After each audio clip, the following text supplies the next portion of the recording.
विटा येथील खून प्रकरणातील संशयित आरोपीने कारागृहात जाण्यापूर्वी पोलिसांच्या हाताला हिसडा मारून बेड्यांसह पळाला।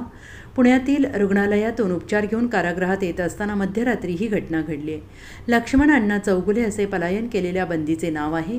या घटनेनंतर एकच खळबळ उडाली आहे। या घटनेची नोंद सांगली शहर पोलीस ठाण्यात झालेली असून दरम्यान पोलिसांची 2 पथके शोधासाठी रवाना करण्यात आली आहेत। 5 तासानंतर स्थानिक गुन्हे अन्वेषणाच्या पथकाने गावभागातील जनावर बाजार परिसरातून त्याला जेरबंद केले।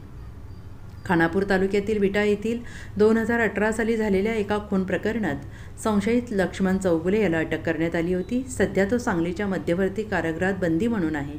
त्याला काही दिवसांपूर्वी आजार झाला होता। यासाठी त्याच्यावर उपचार करण्यासाठी सर्वप्रथम सांगलीतील सिव्हिल रुग्णालय आणि त्यानंतर कोल्हापूरमधील CPR रुग्णालयात दाखल करण्यात आले होते।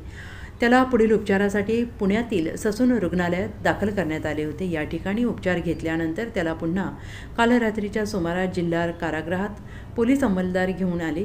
कारागृहाच्या बाहेर आल्यानंतर त्याने पोलिसांच्या हाताला हिसडा मारून बेड्यांसह पलायन केले। पोलिसांनी त्याला पकडण्याचा प्रयत्न केला, मात्र तो मिळून आला नाही। घडलेल्या घटनेनंतर पोलीस दलात खळबळ उडाली।